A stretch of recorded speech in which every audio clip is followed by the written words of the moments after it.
বানাবো ফুলকপির মাঞ্চুরিয়ান। তার জন্য ফুলকপিগুলোকে ভালোভাবে কেটে ধুয়ে নিয়ে একটু ভাপিয়ে নিয়েছি। তারপর একটা বাটির মধ্যে নিয়ে নিয়েছি 2 চামচ পরিমাণ ময়দা, 2 চামচ কর্নফ্লাওয়ার, হাফ চামচ পরিমাণ লবণ, হাফ চামচ পরিমাণ গোলমরিচের গুঁড়ো, 1 চামচ পরিমাণ কাশ্মীরি লাল লঙ্কার গুঁড়ো, আর দিচ্ছি 1 চামচ পরিমাণ আদা রসুনের পেস্ট।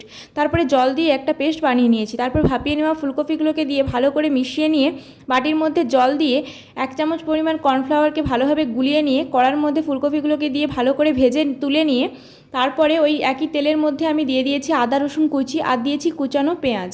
তারপরে দিয়ে দিলাম কাঁচা লঙ্কা কুচি, দিয়ে হালকা একটু ভেজে নিয়ে এর মধ্যে দিয়ে দিচ্ছি 1 চামচ পরিমাণ ভিনিগার, 1 চামচ সয়া সস আর দিচ্ছি 2 চামচ পরিমাণ টমেটো সস।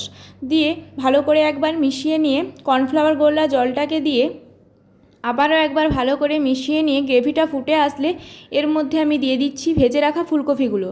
দিয়ে ভালো করে একবার মিশিয়ে নিয়ে ওপর থেকে স্প্রিং অনিয়ন কুচি ছড়িয়ে আবারও একবার ভালো করে মিশিয়ে নিলেই তৈরি হয়ে গেল ফুলকপির মাঞ্চুরিয়ান।